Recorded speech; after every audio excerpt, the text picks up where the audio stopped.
You walk into No Frills to shop, telling yourself you're being responsible. Groceries are on a high rise right now, and skipping the fancy stores feels like the smartest move to make. You grab the yellow label products, avoid the premium packaging, and head home thinking you made the budget-friendly choice. But then the worst happens. The bag seems lighter than it should. The berries start molding the next day. That great deal doesn't stretch the way you expected. Well, it's not just you. Across Canada, shoppers are noticing the same patterns. So before you fill another cart at No Frills, you need to know what you're really paying for, the weight problem, that no one notices. Most of us never question the number printed on a package. You grab a bag of frozen vegetables labeled 750 grams, toss it in the cart, and move on. That number is supposed to mean something. It's the foundation of every price comparison we make in the grocery aisle. If two bags look similar, we trust the weight to tell us which one is the better deal. But some shoppers have started noticing something unsettling. One customer in Vancouver weighed a bag of no-name frozen vegetables at home that was labeled 750 grams. The kitchen scale showed something closer to 430 grams. More than 40% of the product is missing, and she only found out because she happened to weigh it. And it's not an isolated complaint. Across Canada, shoppers have reported similar issues with frozen fruit, pasta, rice, canned beans, and other dry goods. Different cities, different stores, same strange pattern. Packages that feel lighter than expected. The reason this issue slips past most people is simple. Almost nobody weighs their groceries. You get home from work, the kids are hungry, dinner needs to happen fast. You tear open the bag, dump it into a pan, and keep moving. By the time you might realize something feels off, the food is already cooking and the packaging is in the recycling bin. Returning it becomes a hassle most people won't bother with. And that's where the real problem sits. The entire grocery system depends on trust. We trust that the weight printed on the label matches what's inside the bag. Without that trust, the price on the shelf stops meaning anything. If a product is underfilled, the burden lands completely on the shopper to notice it, prove it, and return it. Most people simply won't go through the trouble. Meanwhile, tiny differences in filling can quietly add up to huge amounts of money across millions of products. A few grams here, a handful there, repeated across entire product lines. What looks like a small discrepancy on one bag becomes a serious margin advantage at scale. And here's the part that should make shoppers pause. These complaints tend to appear most often on private label products, the ones marketed directly to budget-conscious Canadians trying to save money. The very shoppers trying hardest to stretch their grocery budgets may be the least likely to question what they're getting. If the weight on the label can't be trusted, the entire promise of a discount grocery store starts to crumble. Because when you're paying for 750 grams and getting far less, the cheap price suddenly isn't cheap at all. And if being shortchanged on weight wasn't enough of a signal about how No Frills views its shoppers, walk into certain locations and look at what's sitting behind locked glass cases. The locked-up food issue. For years, the No Frills shopping experience has been built around one idea: strip everything down so groceries cost less. The whole point is supposed to be simplicity. You grab what you need, pay a lower price, and head home. That straightforward, no-nonsense atmosphere is part of why many Canadians chose No Frills in the first place, especially during a cost-of-living crisis when every dollar matters. But something has started appearing in certain stores that quietly changes the entire feeling of that experience: locked food. In multiple No Frills locations across Canada in recent times, shoppers found basic dairy products, President's Choice Parmesan, Grana Padano, all locked behind glass cabinets requiring a staff member to come and open them. You had to find someone, wait for them, and essentially ask permission to buy cheese in a grocery store in Canada in the 21st century. On the surface, it might seem like a small inconvenience, but the moment you encounter it, the message becomes difficult to ignore. When everyday food staples are locked away, the store is signaling that it expects people to steal them. It transforms a routine grocery trip into something that feels slightly tense, as though shoppers are being watched more closely than before. The choice of what gets locked up is also revealing. It isn't candy or snack foods, it's protein and meal ingredients. Cheese, meat, and other staples that people rely on when they're trying to cook real dinners for their families. These are not luxury items. They're the building blocks of everyday meals. Think about what it feels like to shop in that environment. You're already stressed about money. You're already doing mental arithmetic in every aisle, putting things back, making uncomfortable choices between the block of cheddar and the bag of apples. And now you have to flag down a staff member and wait under fluorescent lights while they fish out a key so you can access a basic food item your grandmother never once had to ask permission to buy. It changes the entire tone of the shopping experience. It quietly reframes hunger as a character flaw. It turns the act of buying groceries into something that feels like surveillance. And the people most affected by this are the people who already feel the most economic shame: the single parents, the seniors on fixed incomes, the working Canadians who are one unexpected bill away from real hardship. Notice, too, what isn't locked up. Chips aren't behind glass. Candy isn't behind glass. Soft drinks aren't behind glass. The things under lock and key are protein, dairy, and nutritional essentials. The things bodies need, the things families budget hardest for. Loblaws didn't invent food insecurity, but locking up cheese while posting record profits is a specific choice. It's a choice that says the company's first priority is protecting its margins, not the dignity of the people keeping its stores running, by showing up every week with a tight budget and a genuine effort to feed their families well. You deserve better than a padlock. I deserve better than a padlock. The people of Canada deserve better.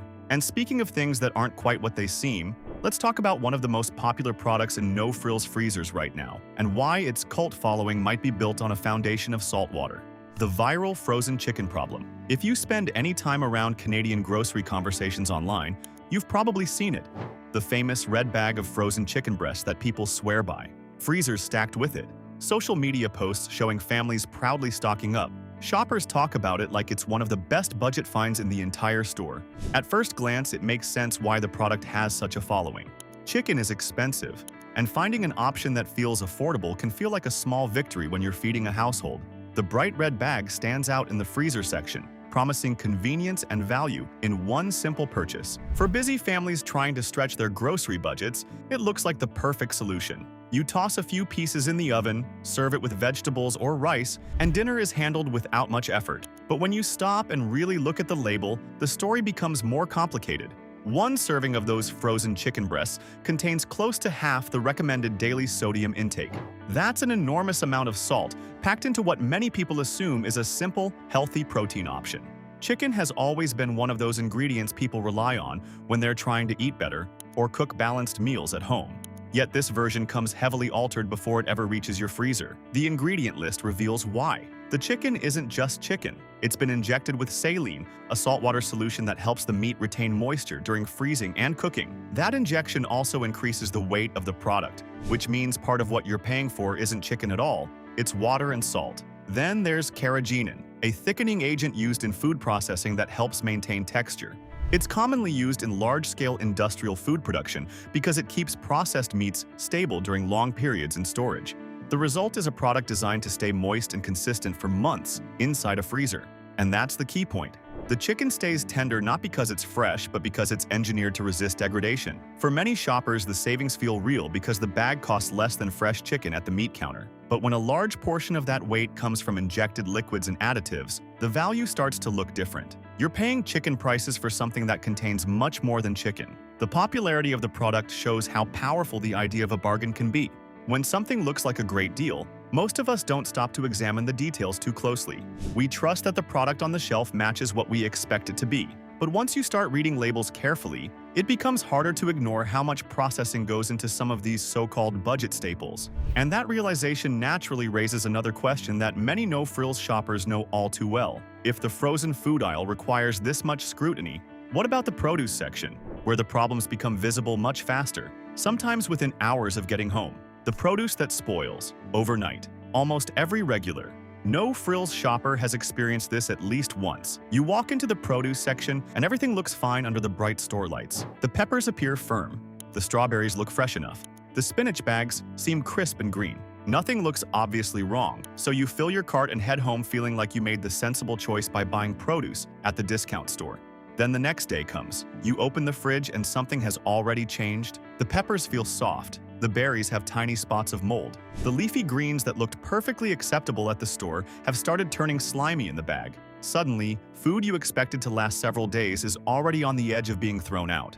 For many shoppers, this has become a frustrating pattern rather than a rare bad experience. The produce looks fine at the store, but deteriorates far faster than expected once it gets home. It creates the uneasy sense that something about the supply chain isn't working in the shopper's favor. Discount grocery supply chains often prioritize cost above everything else. That can affect where produce comes from, how it is transported, and how long it sits before reaching the shelf. Items that don't meet the appearance standards of higher-end retailers frequently move into lower-cost retail streams instead of being discarded. By the time they arrive in store, their remaining shelf life may already be limited. The store environment itself can also make inspection difficult. Bright lighting can hide blemishes. Produce is often stacked tightly, which makes it harder to see the condition of items deeper in the pile. When you're shopping quickly, it's easy to grab something that looks fine on the surface without realizing it's already close to turning. The problem is that once the produce leaves the store, the responsibility shifts entirely onto the shopper. If berries mold the next day or greens collapse in the fridge, the assumption is often that something must have gone wrong at home. Maybe the refrigerator temperature was off. Maybe the produce wasn't stored correctly. But many shoppers know that isn't always the case. When food spoils unusually fast, the cost savings from buying discount produce disappear quickly. A cheap container of berries isn't a bargain if half of it ends up in the compost within 24 hours. That experience quietly erodes trust. When you start questioning how long fresh food will actually last, grocery shopping becomes a gamble instead of a routine errand. And when freshness becomes uncertain, many shoppers try to reduce risk by paying closer attention to another detail that should be simple but often isn't: where the food actually comes from. Country of origin confusion. For many Canadian shoppers, checking where food comes from has become a small but meaningful habit. You glance at the label before tossing produce into your cart, looking for those reassuring words. Product of Canada. Sometimes the reason is patriotism. Sometimes it's about supporting local farmers. Sometimes it's simply about trust. Food grown closer to home feels easier to understand and easier to trace. But inside many discount grocery stores, figuring out where produce actually comes from can become surprisingly confusing. You might see tomatoes marked as Canadian even though they traveled through international distribution channels before reaching the store. Berries might be labeled in a way that suggests they're local, yet they pass through several supply steps that make the origin difficult to verify. The packaging and shelf tags often contain vague language that leaves shoppers guessing. For someone trying to make informed decisions, that lack of clarity can be frustrating. A shopper in Montreal trying to support Canadian agriculture might carefully scan the produce section looking for domestic options, only to realize that the labels don't clearly answer the question. The information exists somewhere, but it isn't presented in a way that makes it easy to understand in the middle of a busy grocery trip. When shoppers ask staff for clarification, the answers aren't always helpful.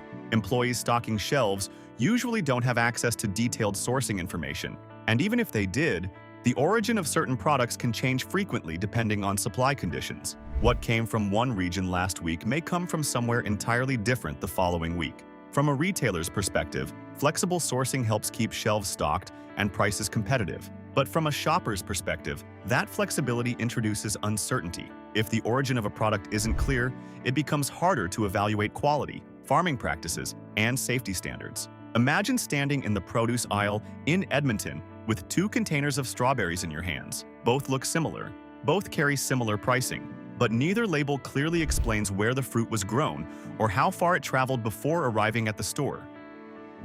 In that moment, you're forced to make a decision without the information you would normally rely on. For shoppers who care about transparency, that experience feels like a step backward. Grocery labels are supposed to provide clarity, yet vague sourcing turns something simple into a guessing game. And when basic information about where food comes from becomes difficult to verify, it naturally raises another question that many careful shoppers eventually start asking themselves. If the labels on fresh food aren't always straightforward, what about the pricing itself? Because sometimes the biggest confusion in the grocery aisle isn't about where a product came from. It's about whether the discount printed on the shelf actually represents a real bargain at all. The discount. That isn't really a discount. One of the most powerful tools in any grocery store isn't the product itself. It's the little colored sticker placed beside it. At No Frills, those bright yellow markdown labels are everywhere. They catch your eye from the end of the aisle and trigger an immediate reaction in your brain. This is a deal. For shoppers trying to manage tight grocery budgets, that sticker can feel like a small victory. You spot a product with a big percentage discount and think you've just saved real money. But discounts can be surprisingly deceptive. In early 2024, something happened that made many shoppers take a closer look at those markdown stickers. The store quietly reduced the discount on expiring food from 50% to 30%. The change might sound minor on paper, but regular shoppers noticed almost immediately. Photos of the new price tags began circulating online, and the reaction was strong enough that the company eventually reversed the decision. What made the situation interesting wasn't just the percentage itself. It forced people to look more closely at the math behind the discount. When shoppers see 50% off, the brain tends to stop calculating. The number looks large enough to feel like a guaranteed bargain. But that assumption only holds true if the original price was competitive to begin with. Many shoppers who started comparing prices side by side noticed something unexpected. The so-called discounted price often matched, or even exceeded, what the same item cost at full price somewhere else. In other words, the yellow sticker created urgency without necessarily creating savings. A markdown label signals that the product is close to its expiration date. The store is encouraging you to buy it quickly before it becomes unsellable. From the retailer's perspective, that strategy moves inventory while protecting margins. But from the shopper's perspective, it introduces additional risk. Food that's heavily discounted is also much closer to spoiling. That means the clock starts ticking the moment you bring it home. Maybe you'll cook it tonight. Maybe you'll freeze it immediately. But if plans change and the food sits a little longer than expected, that bargain can turn into waste. The earlier attempt to reduce markdowns to 30% made that trade-off more obvious. At that level, the risk often outweighed the reward. Shoppers felt like they were accepting shorter shelf life without receiving meaningful savings in return. When the discount returned to 50%, the perception of value improved again. But the underlying question remained the same. If the starting price is already high, how meaningful is the discount really? Once shoppers begin asking that question, they often start looking more closely at another part of the grocery store that relies heavily on perception and familiarity, the brands themselves. Because in many cases, the packaging may look familiar and comforting, even though what's inside has quietly changed over time. Heritage brands that no longer match their reputation. For many Canadians, certain grocery brands carry a sense of history. You recognize the packaging instantly because you've seen it for years, sometimes even decades. Maybe your parents bought it when you were growing up. Maybe it was always sitting in the pantry or fridge at home. The logo becomes familiar enough that you barely think twice before adding it to your cart. That kind of brand recognition creates a powerful sense of trust. When shoppers see a long-standing Canadian brand on the shelf, they assume the product inside is the same one they've known for years. The recipe should be the same. The ingredients should be similar. The quality should match the reputation the brand built over time. But that assumption doesn't always hold up anymore. Many well-known Canadian food brands now fall under the ownership of large grocery corporations. The branding remains recognizable, but the way those products are produced has often changed behind the scenes. Manufacturing facilities may be consolidated, ingredients adjusted, and production methods modified to reduce costs. To the shopper walking down the aisle, none of those changes are obvious. The packaging still carries the familiar colors and logo. The name still triggers the same sense of nostalgia. But the product itself may be very different from what that brand originally represented. Imagine reaching for a familiar jar or box while shopping in a grocery store in Ottawa. You pick it up because you remember it tasting a certain way years ago. Maybe it was something your family always used in cooking. You place it in your cart without thinking much about it because the brand already earned your trust long ago. Then you get home, open it, and something feels slightly off. The flavor isn't quite the same, the texture seems different. The ingredient list looks longer than you remember. None of the changes are dramatic enough to immediately set off alarm bells, but the overall experience feels less authentic than it once did. That's the quiet power of brand nostalgia. It allows companies to maintain trust even when the product evolves into something much closer to a generic store brand. Over time, some heritage products begin to look nearly indistinguishable from the private label alternatives sitting on the shelf beside them. The biggest difference becomes the branding itself, the memory attached to the name, rather than the actual quality of the food. For shoppers trying to stretch grocery budgets, this realization can be frustrating. You thought you were paying a little extra for something with a reputation behind it, only to discover that the reputation may now be doing most of the work. And once you begin noticing that shift in familiar brands, it naturally leads to another question about the way large grocery companies think about pricing. Because sometimes the clearest insight into a company's strategy comes from an experiment, one where the store tries pushing prices as low as possible to see exactly how much shoppers are willing to tolerate before they walk away. The failed ultra-discount experiment. At some point, every grocery company asks the same question: how low can prices actually go? Discount stores like No Frills are built around that idea. The shelves are simpler, the stores are less polished, the selection is narrower. Every part of the environment is designed to remove costs so groceries can be sold cheaper. But even discount chains have limits. To find that limit, Loblaw Companies Limited experimented with something even more stripped down than No Frills. The concept was simple. Ultra-discount stores built around the no-name brand. The promise was extremely low prices, achieved by cutting the shopping experience to the absolute minimum. These pilot stores were radically different from a normal grocery store. The selection was extremely limited. Fresh food was largely absent. Instead of a wide variety of brands and choices, the shelves focused almost entirely on the cheapest possible products. The environment was functional and bare, offering little beyond the essentials. On paper, the concept sounded like the ultimate answer to rising grocery costs. If shoppers were struggling with food prices, why not create the lowest-cost grocery store imaginable? But the experiment didn't last long. The ultra-discount stores quietly closed. That outcome revealed something important about how grocery pricing actually works. There is a point where cutting prices further starts to reduce the overall shopping experience too much. When the selection becomes too limited and the quality drops too far, customers stop feeling like they're saving money and start feeling like they're settling for less. People still want value, but they also want food they feel good about bringing home. When the ultra-discount concept pushed things too far, removing fresh foods, reducing choice, stripping the store down to almost nothing, many shoppers simply walked away. The savings alone weren't enough to keep them coming back. And that's where the lesson becomes interesting. If the company tested the absolute minimum level of service and quality that shoppers would tolerate, it also learned exactly where the boundary sits. The failed experiment showed how far prices could drop before customers rejected the experience entirely. No Frills, meanwhile, continues operating right near that boundary. The stores offer enough selection and freshness to keep shoppers coming through the doors, but the system remains tightly optimized around cost. Everything is calibrated to deliver the lowest price possible without crossing the line that drives customers away. From a business perspective, that balancing act makes sense. From a shopper's perspective, it means the store is constantly navigating the edge between affordability and compromise. And that's when experienced shoppers start changing how they approach the store entirely. After seeing enough of these patterns, many people develop small habits and strategies that help them protect their grocery budget while avoiding some of the pitfalls that catch other shoppers off guard. What smart shoppers do instead. After years of navigating discount grocery stores, many shoppers start to develop a different mindset. Instead of assuming every low price equals a good deal, they begin approaching the store with a bit more caution and curiosity. One of the first habits experienced shoppers adopt is comparing unit prices rather than relying on sale stickers. The big percentage signs on markdown labels are designed to grab attention, but the real story often sits in the tiny unit price printed on the shelf tag. Looking at the price per gram or per kilogram can quickly reveal whether a discounted item is actually cheaper than a similar product sitting nearby.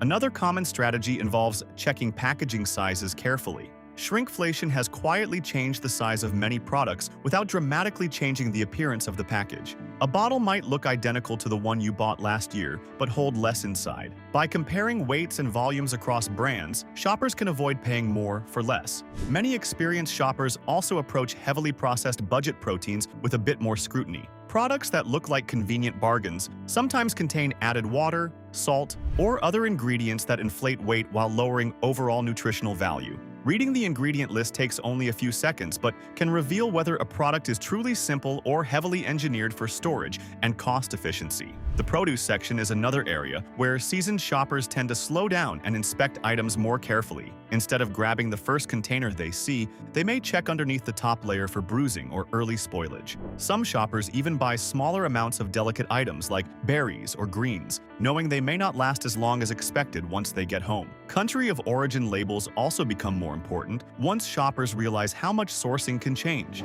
A quick glance at the fine print can provide useful clues about where a product traveled from and how recently it may have been harvested. And when it comes to markdown stickers, experienced shoppers often treat them as a warning rather than an automatic bargain. A discounted item may still be worth buying, but only if there's a clear plan to cook or freeze it quickly before the shortened shelf life becomes a problem. Perhaps the most powerful strategy, however, is simple comparison.